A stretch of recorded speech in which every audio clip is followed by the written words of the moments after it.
ఓం శ్రీ గణేశాయ నమః. ఓం శ్రీ వేదవ్యాసాయ నమః. ఓం నమో భగవతే వాసుదేవాయ.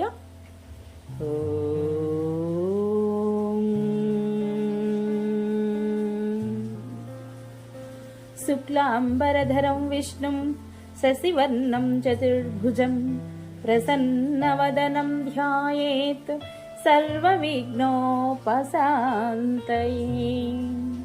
నారాయణం నమస్కృత్య నరం చైవ నరోత్తమం దేవీం సరస్వతిం వ్యాసం తతో జయముధీరయేత్.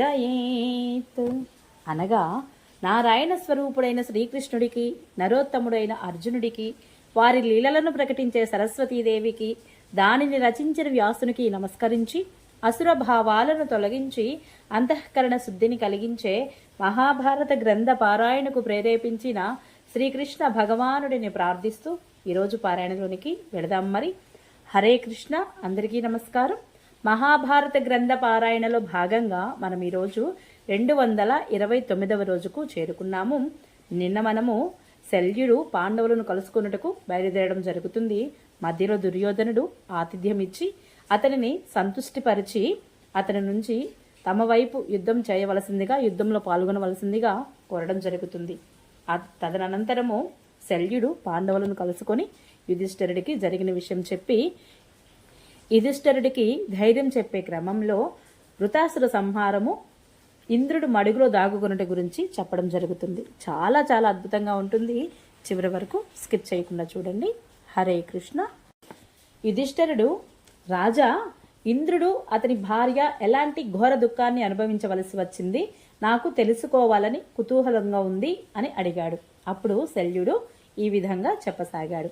భరతశ్రేష్ఠ, విను, నీకు ఆ ప్రాచీన కథను చెబుతాను. పూర్వం త్వష్ణ అనే ప్రజాపతి ఉన్నాడు. ఇంద్రునితో వైరం కారణంగా అతడు 3 తలలు ఉన్న త్రిశరుడు అనే కుమారుడిని సృష్టించాడు. త్వష్ణ అనే ప్రజాపతి ఇంద్రుడితో ఉన్న వైరం కారణంగా 3 తలలున్నటువంటి త్రిశిరుడు అనే కుమారుడిని సృష్టించాడు. అతడు ఒక ముఖంతో వేద పఠనం చేస్తాడు, 2వ దానితో సుధాపానం చేస్తాడు, ఇక 3వ దానితో అన్ని దిక్కులను మింగివేసేలా చూస్తూ ఉంటాడు. అతడు గొప్ప తపస్వి, మృదు స్వభావుడు, జితేంద్రియుడు, ధర్మతత్పరుడు, తపము అందు ఆసక్తి కలవాడు. అతడు తీవ్రమైన దుష్కరమైన తపస్సు చేయసాగాడు.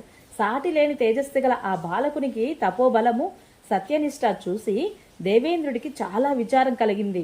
ఇంద్రుడు తనలో తానే, ఇతడు తపఃప్రభావం చేత ఇంద్రుడు అయిపోడు కదా, ఇతనిని ఎలాగైనా సరే ఈ ఘోర తపస్సు నుండి మరలించి భోగలాలసను చేయాలి అని ఆలోచించాడు.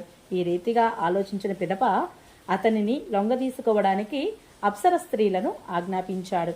అతని ఆజ్ఞ పాటించి అప్సరసలు త్రిశిరుని వద్దకు వచ్చారు. అనేక భావాలతో అతనిని ప్రలోభ పెట్టసాగారు. కానీ త్రిశిరుడు తన ఇంద్రియాలను అదుపులో ఉంచుకొని పూర్వ సముద్రంలా, అంటే ప్రశాంత మహాసాగరంలా నిశ్చలంగా ఉన్నాడు.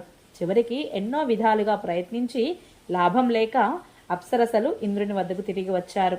అతని ఎదుట చేతులు జోడించి నిలబడి, మహారాజా, త్రిశిరుడు గొప్ప దుర్దర్శుడు, అతనిని ధైర్యం నుండి చలింప చేయడం సాధ్యం కాదు, ఇక ఏమి చేయదలుచుకున్నారో మీ ఇష్టమని చెప్పారు.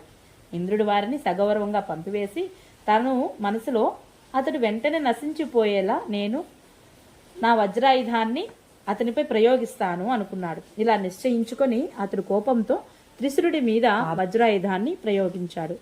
అది తగలగానే అతడు పెద్ద కొండ శిఖరంలా చచ్చి నేల మీద పడ్డాడు.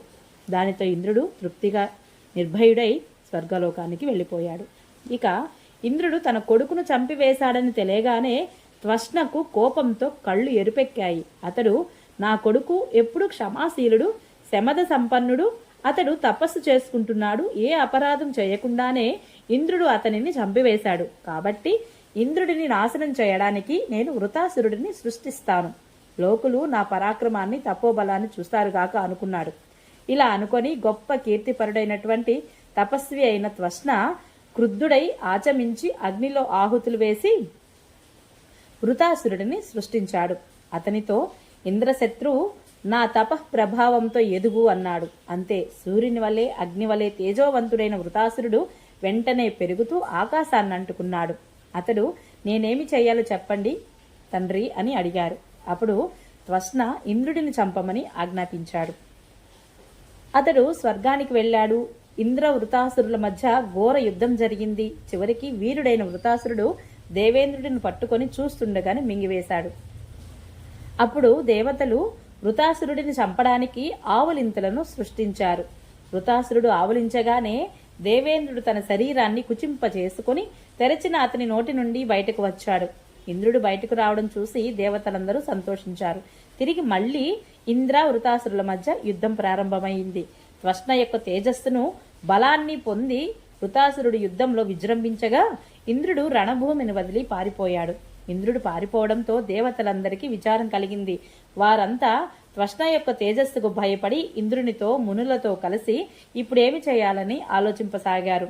ఇంద్రుడు, దేవతలారా, వృతుడు ఈ లోకాలన్నింటినీ ఆవరించున్నాడు.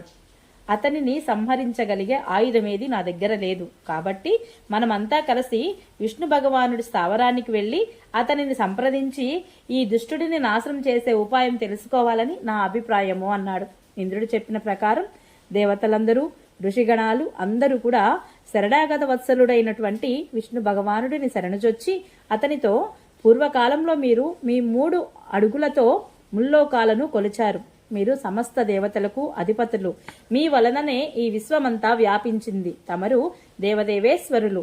లోకాలన్నీ మీకు నమస్కరిస్తున్నాయి. ఇప్పుడు ఈ సమస్త జగత్తును వృతాసురుడు ఆక్రమించుకున్నాడు. కాబట్టి అసుర నిషూదన మీరు ఇంద్రాది దేవతలకందరికీ ఆశ్రమివ్వండి అని వేడుకున్నారు. సమాధానంగా విష్ణు భగవానుడు, నేను మీకు తప్పక హితం చేయాలి. అతనిని అంతమొందించే ఉపాయం చెబుతాను. మీ దేవతలు, ఋషులు, గంధర్వులు అందరూ కలిసి విశ్వరూపధరుడైన వృతాసురుడిని వద్దకు వెళ్ళండి. అతని పట్ల సామోపాయాన్ని ప్రదర్శించండి. అందువల్ల మీరు అతనిని జయించగలుగుతారు. దేవతలారా, ఈ రకంగా నా యొక్క ఇంద్రుని యొక్క ప్రభావం వలన మీకు జయం కలుగుతుంది. నేను అదృశ్య రూపంలో దేవేంద్రుని ఆయుధంలో ప్రవేశిస్తాను అని ఉపాయం చెప్పాడు. విష్ణు భగవానుడు ఇలా చెప్పాక దేవతలు, ఋషులు అందరూ ఇంద్రుడిని ముందుంచుకొని వృతాసురుని దగ్గరకు వెళ్లి అతనితో, దుర్జయుడైన ఓ వీరుడా, ఈ జగత్తంతా నీ తేజస్సుతో నిండి ఉన్నా నీవు ఇంద్రుడిని జయించలేవు. మీ ఇద్దరి యుద్ధం ఎంతో కాలం కొనసాగింది. అందువల్ల దేవతలు, అసురులు, మనుష్యులు అందరికీ చాలా బాధ కలిగింది. కాబట్టి నీవు శాశ్వతంగా ఇంద్రుడితో మైత్రి చేసుకో అన్నారు. మహర్షులు చెప్పిన ఈ మాటలు విని పరమ తేజస్వి అయిన వృతుడు, మీ వంటి తేజస్సంపన్నులు నాకు ఆవశ్యం మాననీయులు. కానీ నేను చెప్పిన మాట పూర్తిగా పాటించినట్లయితే మీరు చెప్పినట్లు చేయడానికి నేను సిద్ధంగా ఉన్నాను. నన్ను ఇంద్రుడు, దేవతలు తడిసిన లేదా ఎండిన వస్తువులతో గాని, రాయి లేదా కర్రతో గాని, శస్త్రం లేదా అస్త్రం చేత గాని, పగలు లేదా రాత్రి గాని చంపకూడదు. ఈ నియమానికి అంగీకరిస్తే నేను ఎప్పటికీ ఇంద్రునితో సంధి చేసుకోవడానికి అంగీకరిస్తాను అన్నాడు. అప్పుడు ఋషులందరూ సరే, అలాగే జరుగుతుంది అన్నారు.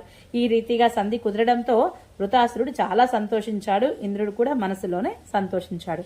కానీ వృతాసురుడిని చంపడానికి ఎప్పుడు అవకాశం దొరుకుతుందా అని ఎదురు చూస్తూ ఉన్నాడు ఇంద్రుడు. ఒక రోజున వృతాసురుడు సంధ్యా సమయంలో సముద్ర తీరంలో విహరించడం ఇంద్రుడు గమనించాడు.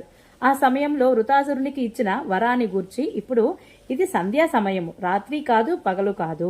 నేను ఇప్పుడే నా శత్రువు అయినటువంటి వృతాసురుడిని సంహరించాలి. ఇప్పుడు గనక నేను మోసంతో ఈ మహాసురుడిని చంపకపోతే నాకు మేలు చేయకూడదు అని ఆలోచించి ఇంద్రుడు విష్ణు భగవానుడిని స్మరించిన వెంటనే సముద్రం మీద పర్వతమంతా ఎత్తున నురగరేగడం కనిపించింది. అతడు వెంటనే, ఇది ఎండినది కాదు, తడిసినది కాదు, శస్త్రం కూడా కాదు. కాబట్టి దీనిని నేను వృతాసురుడి మీదికి విసరగలిగితే ఒక్క క్షణంలోనే అతడు నశించిపోతాడు అని ఆలోచించాడు. ఇలా ఆలోచించిన వెంటనే ఇంద్రుడు తన వజ్రాయుధంతో పాటు నురుగను అతని మీదకి విసిరాడు. అదే సమయంలో విష్ణు భగవానుడు ఆ నురుగలో ప్రవేశించి వృతాసురుడిని సంహరించాడు. వృతాసుర సంహారంతో ప్రజలందరూ సంతోషించారు. దేవతలు, గంధర్వులు, యక్షులు, రాక్షసులు, నాగులు, ఋషులు అందరూ కూడా ఇంద్రుడిని కొనియాడసాగారు. దేవతలకు భయకారకుడైన వృతాసురుడిని వధించడమైతే చేశాడు. కానీ ఇంతకు ముందు త్రిశిరుడిని చంపిన బ్రహ్మహత్యా దోషం వలన, ఇప్పటి అసత్య వ్యవహారం వల్లను తిరస్కృతుడైన కారణంగా మనసులోనే చాలా విచారించసాగాడు.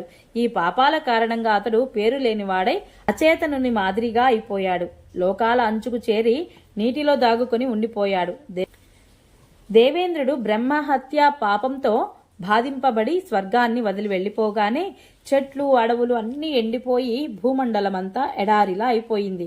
అనావృష్టి కారణంగా ప్రాణులన్నింటిలోనూ కలవరపాటు కలిగింది.